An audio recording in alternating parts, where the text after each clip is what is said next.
시청자 여러분 안녕하십니까? JTBC 아침 뉴스입니다. 전북의 아침 기온은 장수 영하 1도, 임실 영상 0.5도, 전주 영상 1.8도 등을 보이고 있습니다. 어제 내린 비로 도로 곳곳이 얼 것으로 보여 출근길 운전에 주의가 필요합니다. 오늘은 구름이 많다가 낮부터 차차 맑아지겠습니다.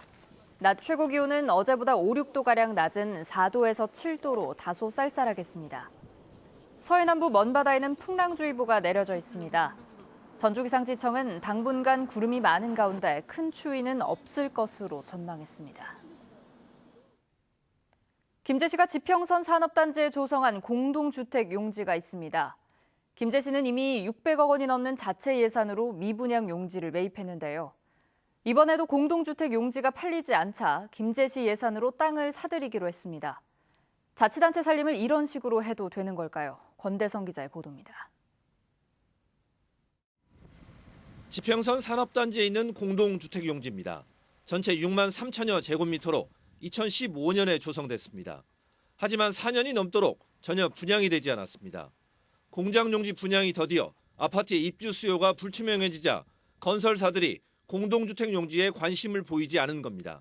다 원룸들이 들어와 버렸잖아요. 다 이렇게 원룸들을 져버리니까 아파트 부지가 있어도 안 들어올 가능성이 많지. 공동주택 용지가 팔리지 않자 김제시는 올해 72억 원을 들여 2만 6천여 제곱미터를 매입하기로 했습니다. 2017년 300억, 지난해 367억 원, 그리고 올해까지 더하면 739억 원의 자체 예산을 들여 산업단지의 미분양 용지를 사들이는 겁니다. 산단을 조성하면서 금융권 대출을 받을 때 김제시가 미분양 용지를 매입한다는 조건과 특수목적 법인에 참여한 기업들과 맺은 협약 때문입니다. 김제시는 자체 예산으로 땅을 사들였지만 분양만 된다면 문제가 없다는 설명입니다.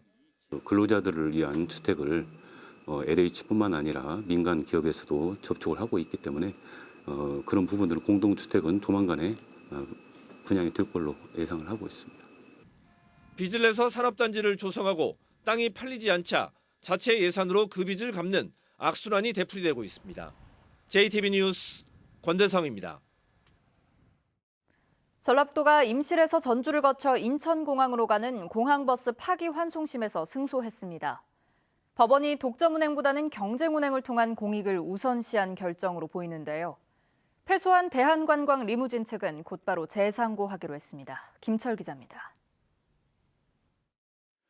전북고속과 호남고속은 지난 2015년부터 임실에서 전주를 거쳐 인천공항으로 가는 시외버스를 운행했습니다. 전주 인천공항 구간에서 무기한 한정면허를 받은 대한관광 리무진은 영업권을 침해받았다며 전라북도를 상대로 인가처분 취소 소송을 냈습니다. 1심과 2심에서는 중복 노선 허용에 따른 공익이 우선이라며 전라북도가 승소했지만 대법원은 원고인 대한관광 리무진의 위험을 감수한 한정면허의 공익적 측면과 이익을 따져보라며 파기환송했습니다. 법원은 파기환송심에서 원고가 오랫동안 인천공항 독점 운행으로 적잖은 이익을 얻었고 최근 공항버스의 수요가 늘어나 시외버스의 공항 운행이 과다하지 않다며 원고의 청구를 기각했습니다. 독점 운행보다는 경쟁 운행에 따른 공익적 측면이 크다고 본 겁니다. 대한관광 리무진은 판결을 수용할 수 없다며 곧바로 재상고하겠다고 밝혔습니다. 이로써 대법원의 최종 판단이 남았습니다. 파기환송심에서 도민의 공익이 우선한다는 판결을 환영하며 향후 대법원 제3고심 및 증액 무효소송 등 적극적인 소송 수행으로 도민의 교통 편의를 도모하겠습니다. 법원의 이번 판결을 근거로 지난해 운행이 중지된 혁신도시 인천공항 노선도 다시 신설하자는 주장도 나오고 있습니다. 공익을 위해서는 우리 전라북도가 전북 혁신도시에서 인천공항으로 가는 노선을 추가로 신설해야 한다고 봅니다. 대한관광 리무진보다 5천 원가량 저렴하고 운행 시간은 50분가량 짧은 임실, 전주, 인천공항 시외버스 노선은 하루 12차례씩 운행되고 있습니다. JTBC 뉴스 김철입니다. 전주 북부권 변전소 건설을 두고 다시 논란이 일고 있다는 소식 얼마 전에 전해드렸었죠. 사업 시행 기관인 한국전력이 최종 입장을 내놨습니다. 이미 송천 변전소 건립을 중단하고 다른 곳에 변전소를 새로 조성한 만큼 당장은 신규 변전소가 필요하진 않다고 밝혔습니다. 송창용 기자입니다. 지난 2016년 주민 반발로 공사가 중단된 전주 송천 변전소. 에코시티 등 전주 북부권에 전력을 안정적으로 공급하기 위한 곳이지만 공사가 중단되면서 새로운 변전소를 건설해야 하는지를 두고 논란이 계속됐습니다. 그동안 명확한 답변을 내놓지 않던 한전이 입장을 밝혔습니다. 민주평화당 등 정치권과 협력해 효성 탄소 공장에 송천 변전소와 같은 규모로 변전소를 지었기 때문에 올해 6월부터 가동하면 탄소산단과 에코시티 등 전주 북부권에 안정적으로 전력을 공급할 수 있다고 밝혔습니다. 탄소산단 전력 공급 외에도 송천동 일부 지역과 에코시티 등의 전력을 공급할 예정에 있습니다. 또한 기존 변전소 과부 해소에도 도움이 될 것으로 예상이 됩니다. 송천 변전소 건립 중단에 따른 문제가 해결됐다고 볼 수 있는 셈입니다. 또 송천 변전소를 둘러싼 갈등 또한 수그러들 전망입니다. 한전은 전주 북부권에서 탄소산단과 에코시티 2단계 천마지구 개발이 예정돼 있기 때문에 전력 수급 상황을 면밀히 살펴 체계적으로 대응하겠다고 밝혔습니다. JTB 뉴스 송창용입니다. 병의 충을 잡겠다며 논이나 밭두렁을 태우고 쓰레기까지 함께 태우는 일이 아직도 많습니다. 하지만 병의 충을 없애는 효과는 없고 오히려 큰 불로 번지기 십상인데 특히 심각한 양의 미세먼지를 발생시킵니다. 오정현 기자입니다. 시골 뚝방길에 시커멓게 탄 흔적이 남았습니다. 폐비늘도 알루미늄 캔도 형광등도 모조리 태웠고 밭 곳곳에도 농사짓고 남은 것들을 모아놓고 불을 질렀습니다. 병해충 예방에 효과가 없다는 게 이미 입증된 사실이지만 그동안의 습관이 여전히 남아있는 겁니다. 태우면 이제 깨끗하지. 그런 게 태우는 거지. 벌레 같은 건 이제 죽고 그러지. 쓰레기 같은 것도 이제 있으면 다 태우지 뭐. 큰 불로 번지는 것도 걱정이지만 그렇지 않더라도 이런 불법 소각은 고농도 미세먼지를 유발합니다.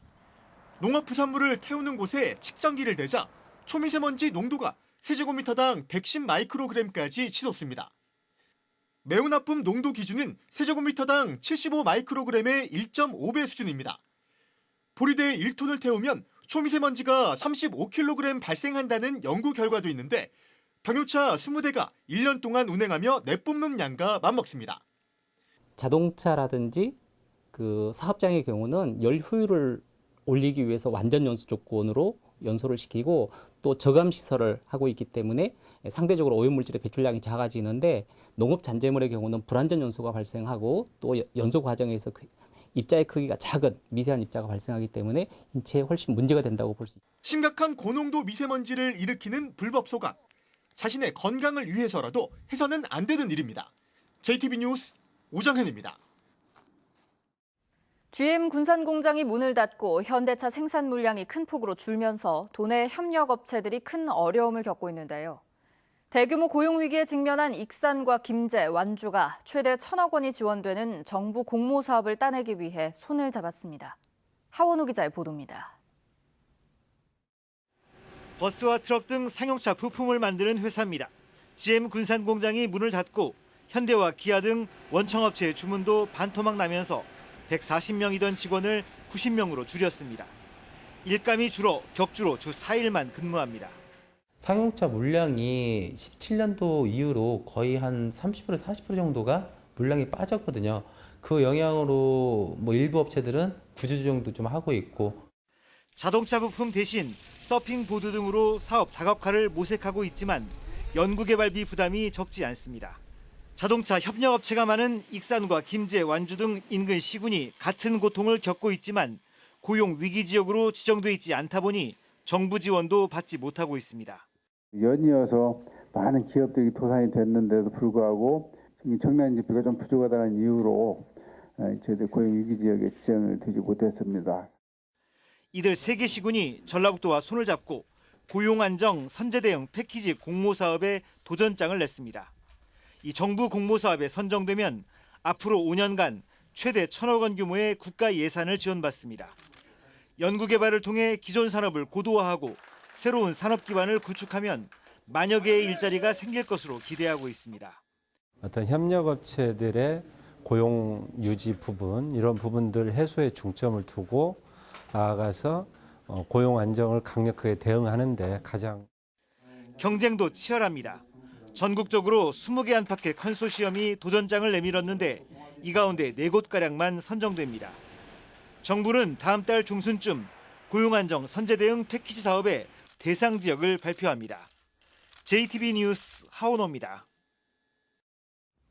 군산시가 올 들어 처음으로 군산사랑 상품권 판매를 시작했습니다. 지난해보다 할인 혜택은 2% 줄었지만 할인율이 여전히 높은 수준이다 보니 많은 시민들이 구매를 했는데요. 하지만 불만도 적지 않았습니다. 김진형 기자입니다. 올해 첫 군산사랑 상품권 판매가 시작됐습니다.